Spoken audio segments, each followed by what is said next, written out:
inside George and Amal Clooney's world. Now this is fate working its magic. Amal is a human rights lawyer who worked on the Enron case, was an advisor to Kofi Annan regarding Syria, and was selected for a three-person UN commission investigating rules of war violations in the Gaza Strip. So tonight, her husband is getting a Lifetime Achievement Award. So Tina Fey perfectly nailed the funny world we live in at the 2015 Golden Globes, when George Clooney received the Cecil B. DeMille Award, and his wife, renowned human rights attorney Amal Clooney, née Al-Hamoudin, was applauded for bringing awkward gloves back to the red carpet and then memed for posterity as George was singing her praises during her speech. But though the internet at large may be more aware of Amal through the lens of her husband, a Hollywood heartthrob since the 1990s who over the years has become the sage celebrity voice of an industry, and Nescafe, George at least seems to be aware of how lucky he got. "It's a humbling thing when you find someone to love," George memorably said toward the end of his acceptance speech. "Even better if you've been waiting your whole life, and when your whole life is 53 years. Cue Amy. Start the jokes." A self-deprecating reference to the zinger of all Globe zingers from 2014.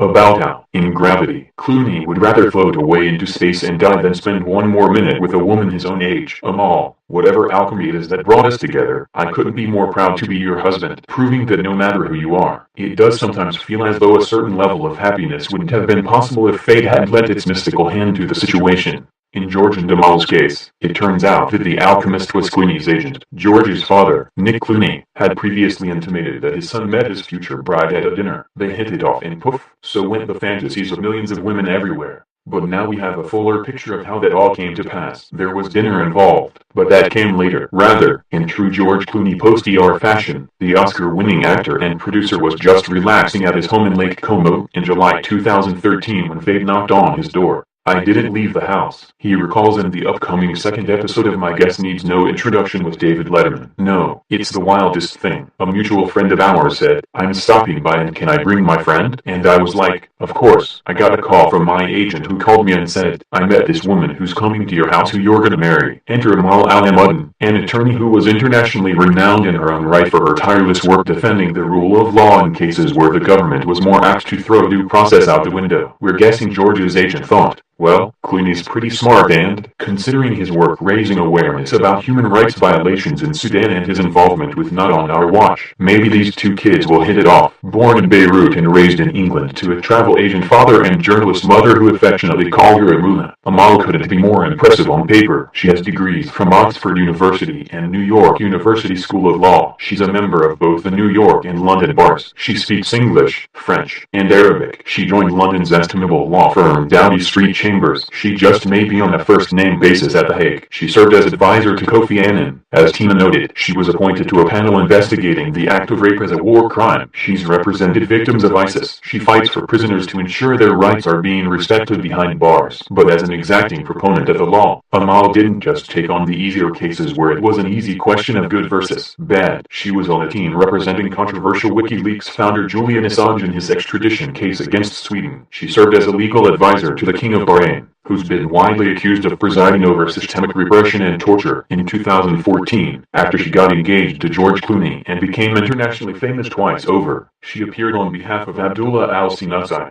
Libyan leader Muammar Gaddafi's former henchman, who was universally recognized as a terrible man, but whom was entitled to have his rights recognized by the International Criminal Court in its quest for global justice. If Libya refused to do so, his lawyer insisted. "The whole point of the ICC is to be there when national systems can't do the job," Amal told London's Observer at the time. "Instead, it is giving a flawed, dangerous process the stamp of approval." In 2015, her co-counsel was stabbed while they were both in the Maldives representing the island nation's president, who had been jailed on terrorism charges, and she told the UK Channel 4 in September 2016 about Syrian leader Bashar al-Assad, "If there is a prosecution of President Assad, I would be delighted to work on it. We'll leave the more poetic codes to her intelligence and bravery to George, but it's fairly obvious that we're talking about an exceptionally dedicated lawyer and human rights advocate. Considering her line of work, she had to be charming, in that magnetic, she commands respect kind of way, poised, whip-smart and, ultimately, very put together. So it makes sense that she ended up being a killer conversationalist. And, not to mention, she walked out of the pages of the legal journals and onto the pages of glossy magazines looking primed to make every best-dressed list from day one.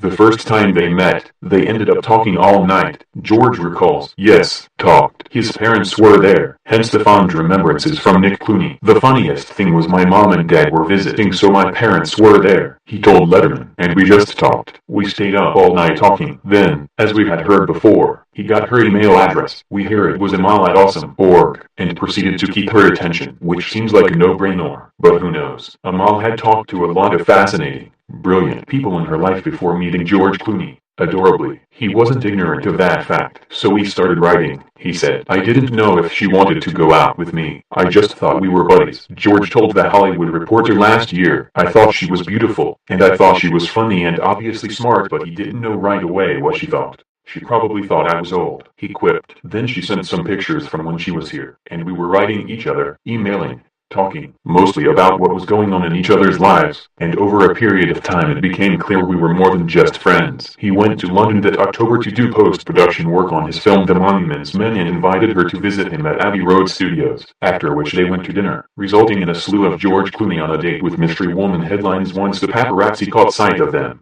Clooney stayed in town for 6 weeks, he recalled, which ended up being plenty of time to get serious. He and Amal spent Christmas together in Cabo San Lucas and then went on safari in Kenya. By February 2014, barely 7 months after they had met, George was getting ready to propose. Married once before but divorced since 1993, he had famously mused in interviews that he doubted he'd get hitched again. But those are also always famous last words. It took a while to get a 7-carat diamond ring, worth as much as $750,000 according to one high jeweler's estimate, sorted out. But once it was full speed ahead. Clooney cooked a pasta dinner for Amal at his L.A. home on April 28, 2014, and, over champagne afterwards, he popped the question, and I did all this stuff. Got down on my knee and did all the things you're supposed to do. He told THR, I had a playlist with my late Aunt Rosemary Clooney's songs on it, and I was waiting for this song. Why shouldn't I take a chance when romance passes by? / why shouldn't I know of love? It's a really good song about why can't I be in love? And it played, and she's like, holy st, no wonder she was surprised. Clooney revealed later that the two had never even discussed marriage yet, and she just kept staring at the ring, going, oh, my god. It was 20 minutes of me on my knee, waiting for her to say yes, because she was so shocked. She only said yes when Goody came on, which isn't very romantic, it's kind of mean. So you met someone who set you back on your heels. Goody, still fairly apropos. When something screams too good to be true at you, that could set anyone on edge until it's proven otherwise. But the leap of faith was worth it. George Clooney married Amal at Ca Farsetti Palace in Venice, Italy, in front of family and dear friends, both famous and otherwise, on September 27, 2014, in a non-denominational ceremony. The bride wore Oscar de la Renta. Photos from her VIP fitting with her mother, Beria, sister Tala, and the late, great couturier himself making a splash in Vogue.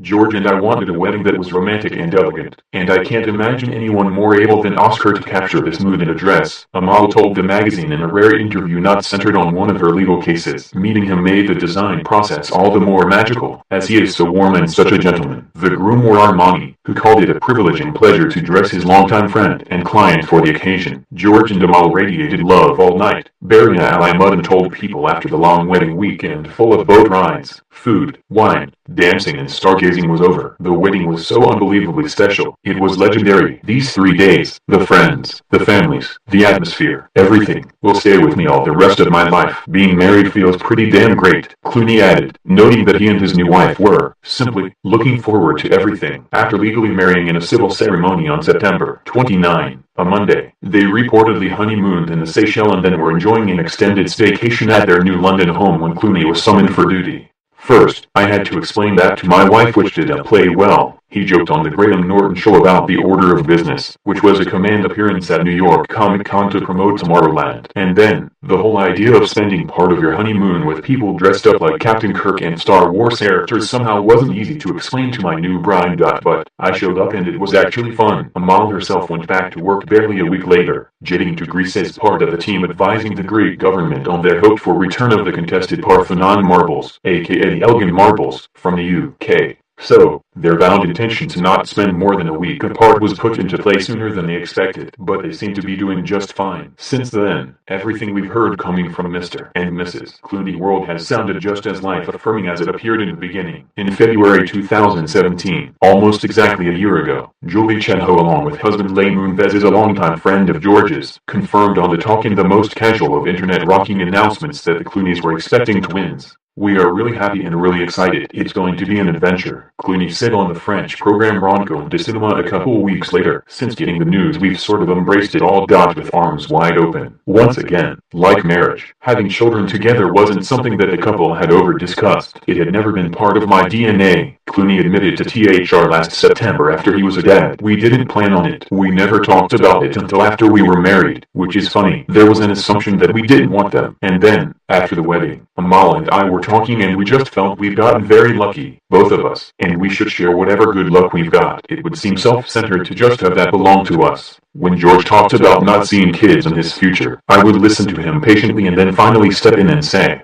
'George, some astounding woman is going to know your socks off.' End of story." Eternal optimist Nick Clooney told People last summer, and that's exactly what happened. Daughter Ella and son Alexander Clooney were born on June 6, about a month early. Either, depending on who you ask, the Lino Winnet Street, Mary's Hospital, where Kate Middleton has had all of her children, or in the equally exclusive-sounding Kensington wing at London's Chelsea and Westminster Hospital. All went accordingly and, as George's rep said at the time, Amal and the babies were healthy, happy and doing fine. While Clooney was sedated and should recover in a few days, Alexander and Ella Clooney of Los Angeles, London and Lake Como have pretty much been living the high life ever since, and will continue to do so, thanks in no small part to the $1 billion sale Clooney and his partners in Casamigos brokered for their high-end tequila brand last June, right around when the babies arrived, not putting on any airs about how much work caring for newborn twins would be. George and Amal hired super nanny Connie Simpson to help out early on, perhaps getting the recommendation from former satisfied clients Matt and Lucy Damon. All went so well that the Clooneys wholeheartedly endorsed Simpson's upcoming book The Nanny Connie Way, Secrets to Mastering the First 4 Months of Parenting, which is due out in April. "If I were a baby, I would want Connie to be my nanny," George and Amal said in a statement. "I want her to wrap me in a blanket and rock me to sleep. We loved having her as part of our family." Aside from the usual gotcha shots that have been taken of the couple with their babies when they've ventured out and about, the Clooneys have opted to keep Ella and Alexander entirely to themselves. The angling for photos of the twins was pretty egregious right off the bat, though. When a French tabloid published what George said were illegally taken pictures of the kids last July, he vowed to go after everyone involved in the taking, selling and publishing to the fullest extent of the law.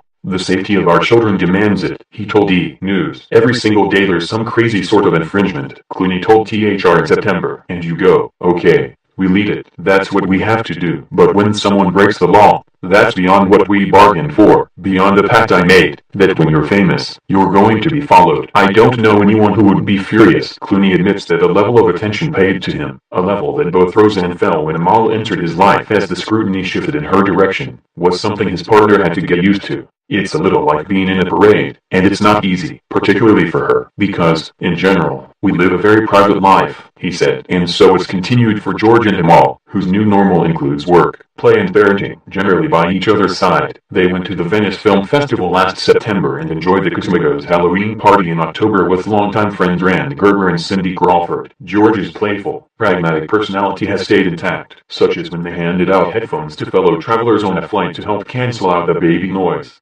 Earlier this month, the couple sent flowers and thank you notes to the cast of a production of My Fair Lady they enjoyed on date night in Reading, England. As for expanding the family even further, Amal has indicated that she thinks 2 kids is it for them, telling THR that, at 39, "I already had them quite late, so a devoted foursome they will be." Clooney's latest directorial effort, the dark satire of Suburbicon starring pal Matt Damon, wasn't received particularly well by critics, but he's already on to the next thing. It was just announced that he'll direct and star in a 6-part adaptation of Joseph Heller's Catch-22 for Hulu, his first leading role on the small screen since ER. Coincidentally, Amal's been on the big screen in the documentary On Her Shoulders, which just screened at the Sundance Film Festival, about activist Nadia Murad's appeal to bring global attention to the plight of the Yazidis, a Kurdish religious sect who were besieged and terrorized by ISIS in Iraq. Amal took up Murad's case to get an audience with the UN General Assembly, business as usual. Meanwhile, we're guessing George Clooney has something special in store for his Mrs. 40th birthday, which is Saturday. A surprise party? A surprise trip, dedicating the entire month of spring to to her, though whatever they do, be it local or global, with a crowd or just themselves, the most important thing is that they'll be together every single day of my life. I just feel lucky. Clooney rhapsodized to THR last year. Lucky in my career. Lucky enough to have found the perfect partner. Sometimes in life it doesn't happen on your schedule, but you find the person that you were always supposed to be with. That's how I feel. And I know that's how Amal feels.